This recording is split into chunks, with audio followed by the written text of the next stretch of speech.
Hello mga kaprobinsya, welcome back to my YouTube channel. So ngayong hapon na ito mga kaprobinsya, isi-share ko lang sa inyo yung tips na matipid na pakain sa aking mga alagang native na manok at saka sa aking alagang itik.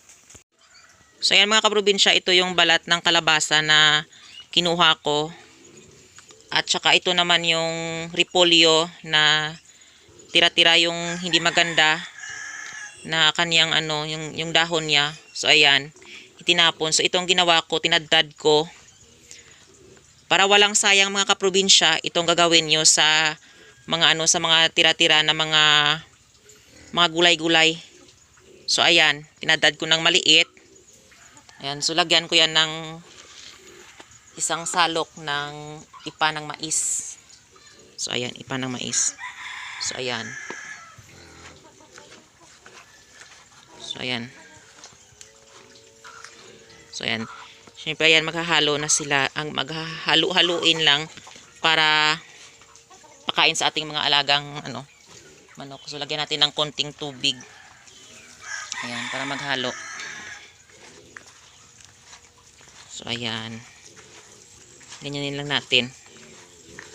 Ayan.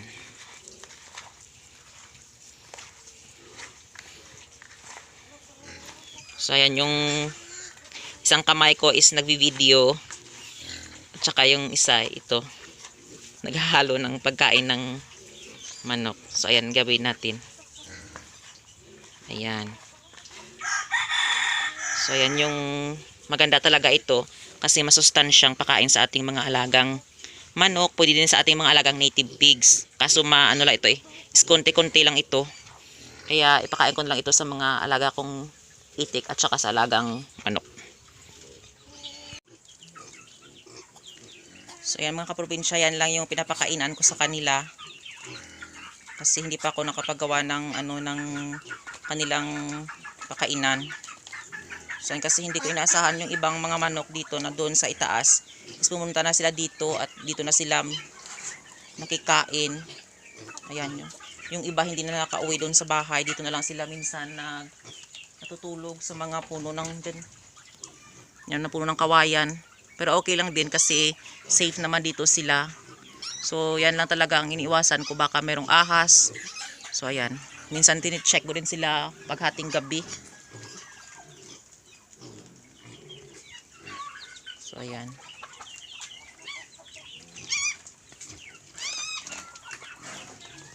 At dito naman yung iba.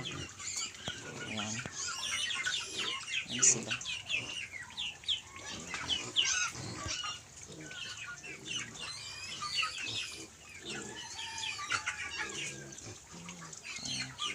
Pero ito, hindi na sila kumakain ng meron na silang, pinapakain na sila ni Tito ng commercial feeds.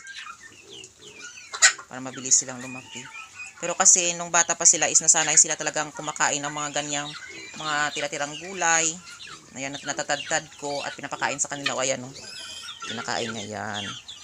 So kahit commercial feeds na yung kinakain nila, so ayan, kumakain pa din sila ng mga tira-tirang mga gulay.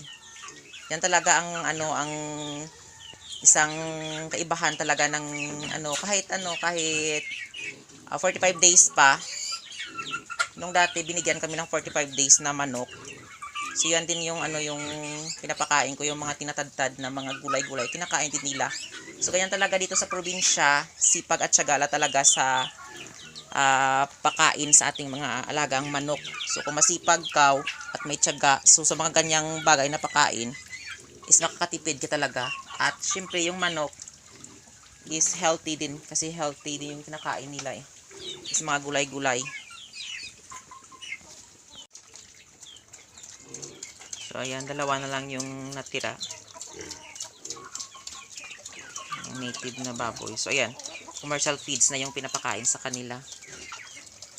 So yung dalawang itong natira is gawin na lang siyang inahin.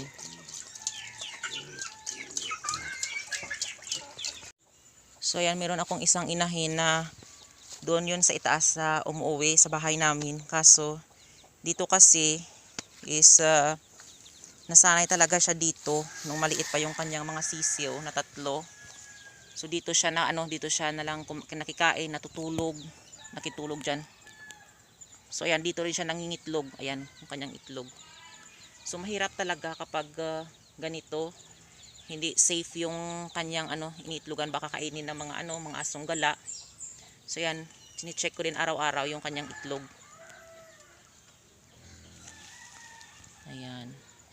So yan mga kaprobinsya, mahirap talaga dito na magpapatayo ka dito ng yung mga mga kulungan ng manok dito. Sana kung ganito, pwede ka din magpapatayo ng kulungan kasi sa ganito kalaking lupain. Pero kaso mga kaprobinsya is hindi po ito kay Tito yung lupain. So ganyan talaga ang mahirap na magiging isang farmer na wala kang lupain. So hindi ka pwede makapagpatayo kahit ng kung ano-ano lang kasi wala kang lupa. Ganyan talaga ang kahirapan ng isang farmer. So yan talaga, nagsusumikap talaga ako na sana makabili si Tito ng lupa dito na lahat pwede mong pwede kong kahit magtanim ako, kung anong gagawin ko sa lupa is pwede. Kasi dito okay lang din sa sa may-ari ng lupa na magtanim ka dito. Pero hindi lang yung mga malalaking mga puno like niyog, ganyan.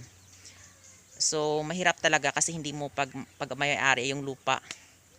So ayan. At syempre nagpapasalamat din ako sa may-ari na kahit papaano is mabuti din sila at konselo din sila at na pwedeng magpatayo si Tito dito ng kanyang maliit na na babuyan. So ayan mga kaprobinsya, maraming salamat sa walang sawang pagsusuport at panonood nyo sa aking YouTube channel. And don't forget to like, share, and subscribe to my YouTube channel. Thank you for watching and happy farming!